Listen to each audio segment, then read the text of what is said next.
Hi, Dr. Paul Haider here. Well, you know, sometimes we just are not in touch with our body, and I see that a lot with lots of people. And our body is part of our whole being, and we really need to get in touch with it to understand who we are deep down inside. The other day, I had this experience, and I had this anxiety come over me, and that's not normal for me. It just this feeling of anxiety, and it was like, wow, what's this all about? So I sat down and I started asking myself, what is that feeling all about? And all of a sudden it came to me that that feeling was about somebody I know who was having a hard time, and they have anxiety, so I was feeling their anxiety inside of me. And as soon as I did that, it disappeared. And I think a lot of people really don't check in with their body and what's going on with them and what they're feeling with other people. We are all connected. We're all one. There's no doubt about it. And that experience goes to show we are more connected than we think. and I think a lot of what people have going on a lot of times has to do with that exact same kind of experience. So we really need to check in with ourselves and see what's going on and find out, what's the truth about what I'm feeling inside. Do I have empathy and concern, for what this person is going through? And maybe there's something that I need to just acknowledge. Acknowledgement is a huge thing. Just to say, you know what, I feel fear inside because of this or that or that, and that kind of allows it to dissipate. But if we just allow it to just kind of build up and build up and build up, and we have all this anxiety around that fear, then it gets worse and worse and worse. And God lives inside of us, and we really need to be in touch with that God that lives inside of us. So, how can we be connected to Creator, that and great energy, the great spirit, whatever name you want to put to it, if we don't check in with our own feelings inside? And I have to say, most people don't. And they're actually afraid to get connected to their own feelings. In fact, I knew someone who was getting pregnant, and all of a sudden they had a lot of anxiety. And they would not check in with themselves as to why this was happening. And finally, it just came to the surface. It just kind of bubbled out in conversation that she had a lot of fear about getting pregnant because, she was kind of abandoned as a child herself. And so later, she had all this anxiety kind of disappear from her because she understood, I'm really remembering what I went through myself, and I'm kind of hoping that doesn't happen again with my own child, which was not going to happen no matter what because she's going to be a great mother. But it's always that unconscious mind which is back there running in the background, and we have those anxiety issues that are really driving us crazy. So it's really good to sit down, especially right after meditation or towards the tail end of a meditation, and ask yourself questions. Why am I feeling this? In fact, in some particular meditations or at the end of a meditation, you actually sit and ask, what am I feeling in my body? What's my heart feeling? What is my ears feeling? What are my shoulders feeling? Maybe my shoulders are uh, painful and tight because I'm trying to hold on to things too much, and I need to let go and allow things to flow. And when I do that, then all of a sudden I find myself, free and loose, and allow myself to let go of the aches and pains that are there. And I think a lot of that has to do with what we feel a lot of times inside. Not always. Of course, there's physical things that are going on, not eating right and not exercising and blah, blah, blah. But a lot of it also has to do with our emotional state, and having an emotional intelligence. And a lot of times we get caught up in other people's stuff, you know what I mean? Sometimes there's nothing we can do whatsoever. And when we get caught up into it, you know what I mean? And it's really, I remember one person told me many, many, many moons ago, many years ago, you know, that's really none of your business. You're right. You're right. Because they're going through their own process, and I have to let them go through their own process. And all I can do is love them and pray for them and allow them to go through their own process and heal. Because they're learning lessons at the same time. And how, if I impede their growth in some way, you know, that's not good for me to, you know, prevent them from growing as a human being. We come to this point in order to learn lessons. In fact, when I was in Brazil with John of God, the entities of light actually told me that. In fact, absolutely positively, we come here to learn lessons in order to, you know, attain the different levels of what Jesus called the many mansions in, you know, in heaven that God has in God's house. And so we actually learn from our experiences. And not to say that we're not supposed to help people. No, that's what we're, another reason we're here also is to grow in vibration, to allow ourselves to become, you know, better people.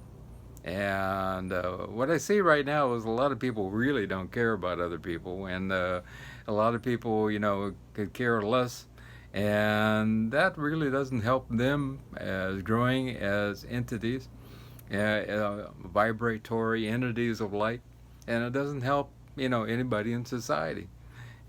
We're here to make a difference, and to make a difference in helping people physically, spiritually, you know, mentally, any way we can. You know, sometimes it's a very simple thing to, you know, we have a lot of beggars here, and just give them $1 or $5 or something like that, and hope that they go get some food and be able to take care of themselves. You know, we have no way to tell what they're going to do with it, but we just give in order to help people in some way.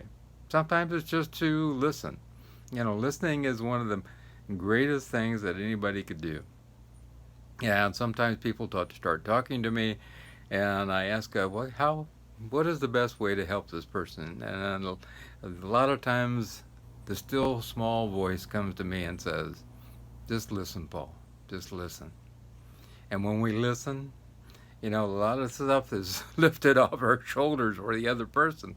Doesn't mean it's piled on us at all. In fact, most of the time is not, but we get a great peace by being able to help that person just by sitting and being a sounding board for them. And a lot of times that's not easy either, because a lot of times we're hearing stuff that's happening in their life and it's sometimes not good. But we have to allow ourselves to, you know, not become, you know, a part of that. It's kind of like having somebody that's fallen into a well, and we jump in with them, you know. That doesn't do any good. Or we can throw the, you know, set down a ladder inside the well and say, come on up, you know, and give them a way to escape. And that's probably the best way. Otherwise, there's two people in a well, and that doesn't do any good at all. So we need to allow ourselves to find different ways that we can help people, and that's what this life is all about. Making a change, making a difference, you know. We can also do it with our children. A lot of the children also are finding that they have a lot of emotional difficulties because they're stuck on these little screens that they have in front of them.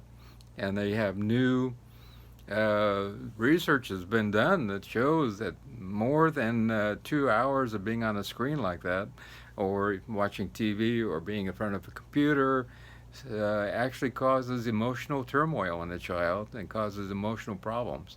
So a lot of people say, "Oh, that's not true," but I believe that's true. I don't think it's good for people to be stuck on these little screens and not interacting with adults and their own peers, their children, other children. We become disconnected from our own surroundings and people around us, even society in general.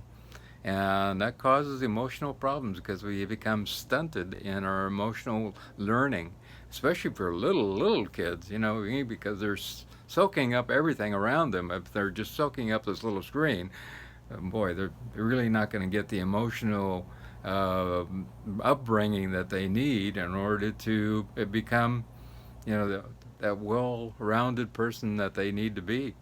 And that's really important. I think it's really important to limit what kids watch every day.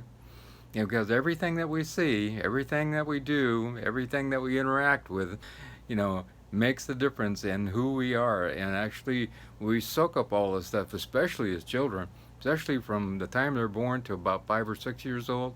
We're just soaking up everything. We're making 30,000 connections in our brain every second when we're little kids. So it was like, wow, we're just soaking it up like a sponge.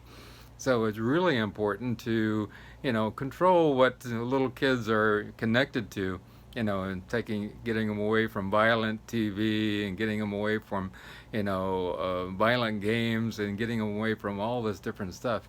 It's really not good. In fact, it's really not even good for adults, for the most part. I don't think it's a good thing in general. But I think a lot of people are stuck on it. I mean, we become habituated to just about anything. We can get stuck on a certain food and we want to eat it all the time. We can get stuck on, a particular person and we want to be around them all the time. We can get stuck on, just about anything. You get stuck on coffee, stuck. People get stuck on drugs all the time. It's really an amazing thing that we need to really watch what's becoming is coming into our being. And I think this is really super important.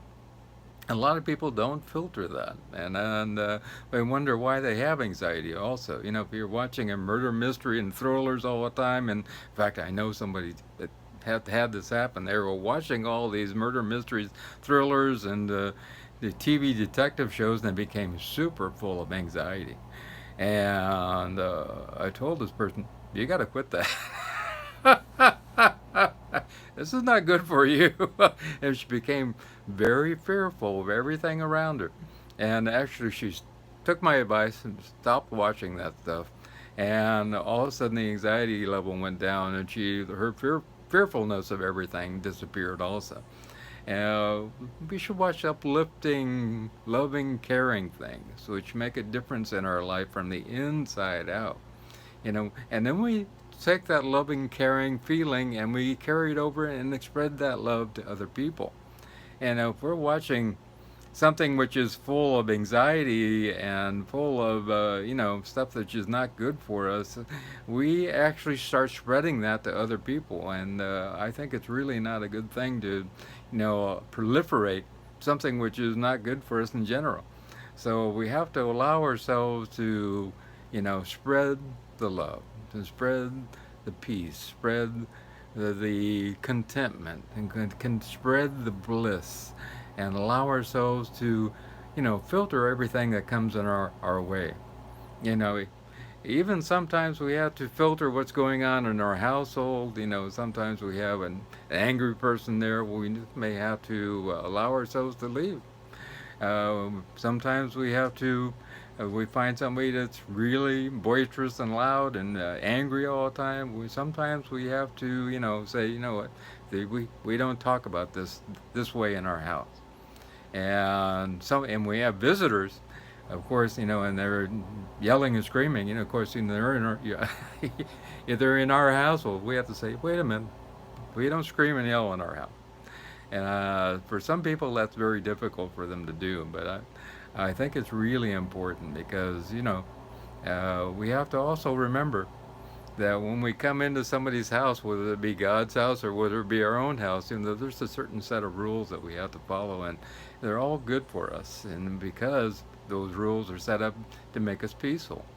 And I think it's really important that we allow ourselves to find that peace deep down inside of us, and also from outside, whatever we're bringing into us. And when we do that, we have a big sense of peacefulness, of gratitude, of love, of contentment, of a, a spiritual sense that grows around us, and even our aura starts to expand in white.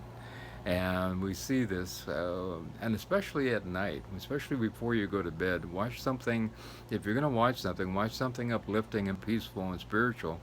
Also, to watch something which is, from one of the spiritual texts, or to read one of the spiritual texts. And I mean, that really changes everything. You actually sleep better, and you feel better when you wake up in the morning. So allow yourself to find a way to make a difference in your life and everybody else's life. Filter out what you want and don't want in your life.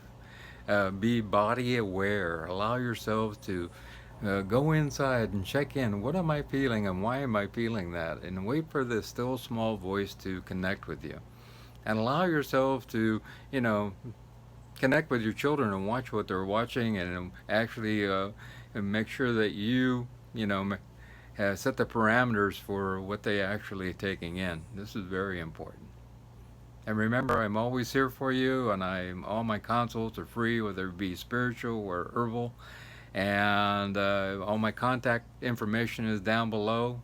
And probably email is the best, but also my phone number and my Skype address is down there.